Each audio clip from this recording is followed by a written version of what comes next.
યાદ છે 2026ની શરૂઆતમાં એક પેંગ્વિન આખા ઇન્ટરનેટ પર છવાઈ ગયું હતું. પણ એ કોઈ સામાન્ય પેંગ્વિન નહોતું. એને નામ મળ્યું હતું નિહિલિસ્ટ પેંગ્વિન.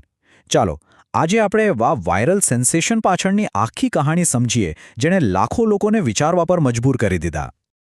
તો આખી વાતની શરૂઆત થાય છે એક નાનકડી રહસ્યમય વિડિયો ક્લિપથી. જરા વિચારો, બરફનું એક વિશાળ મેદાન છે અને ત્યાં એક પેંગ્વિન એકલું જ. પણ ગજબની વાત એ હતી કે એ પોતાના સાથીઓ સાથે નહોતું, પણ તેમનાથી બિલકુલ ઊંધી દિશામાં જઈ રહ્યું હતું. બસ આટલું જ કાફી હતું. આ દ્રશ્ય તો ઇન્ટરનેટ પર ધૂમ મચાવી દીધી. અને પછી તો શું? તરત જ દરેકના મનમાં એક જ સવાલ ઘૂમવા લાગ્યો. આ એકલું પેંગ્વિન આખરે જઈ ક્યાં રહ્યું છે? કોઈની પાસે આનો જવાબ નહોતો. અને કદાચ આ જ રહસ્ય હતું જેણે લાખો લોકોને પોતાની તરફ ખેંચ્યા. લોકોએ તરત જ આ પેંગ્વિનમાં જાણે પોતાને જોવા માંડ્યા.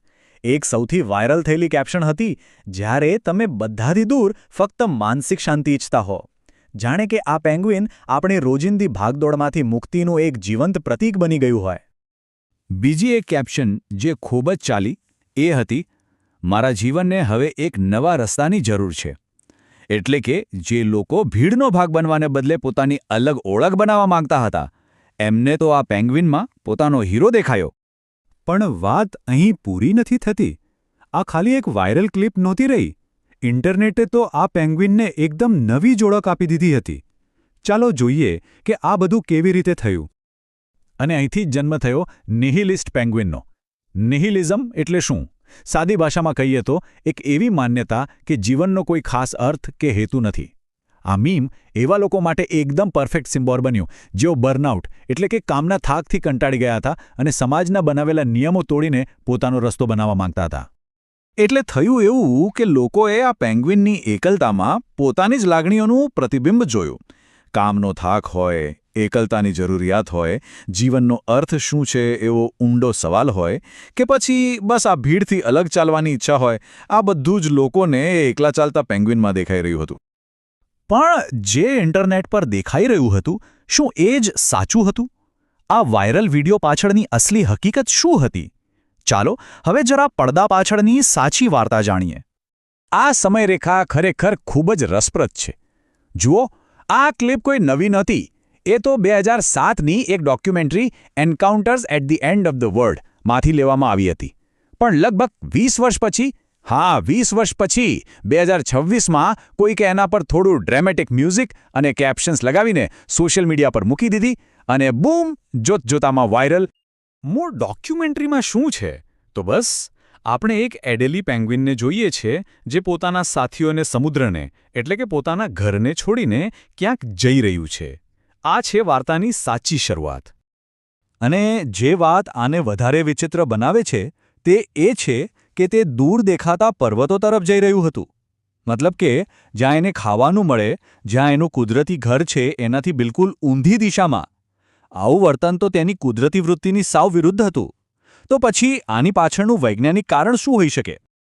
તો ચાલો હવે ઇન્ટરનેટની વાર્તાઓને થોડીવાર બાજુ પર મૂકીએ અને જોઈએ કે વિજ્ઞાન આ વિશે શું કહે છે. કારણ કે વૈજ્ઞાનિક દૃષ્ટિકોણ આખી વાતને એકદમ અલગ જ રીતે રજૂ કરે છે. તો જુઓ, અહીં બે અલગ અલગ વાસ્તવિકતાઓ છે. એક તરફ છે ઇન્ટરનેટનું અર્થઘટન, નિહિલિઝમ, એકલતા, પોતાનો રસ્તો પસંદ કરવાની હિંમત. અને બીજી તરફ છે વિજ્ઞાન, જે કહે છે કે આ બધું દિશાભ્રમ, કોઈ બીમારી અથવા તો બસ એક અસામાન્ય વર્તન હોઈ શકે છે. વૈજ્ઞાનિકોનું તો સ્પષ્ટપણે માનવું છે કે આ પેંગ્વિને કોઈ જાણી જોઈને, સમજી વિચારીને આ રસ્તો નહોતો પસંદ કર્યો. વધારે શક્યતા એ છે કે તે દિશા ભૂલી ગયું હોય અથવા તો કોઈ બીમારીથી પીડાઈ રહ્યું હોય. ટૂંકમાં તે કોઈ ફિલોસોફર નહોતું, કદાચ માત્ર ખોવાઈ ગયું હતું.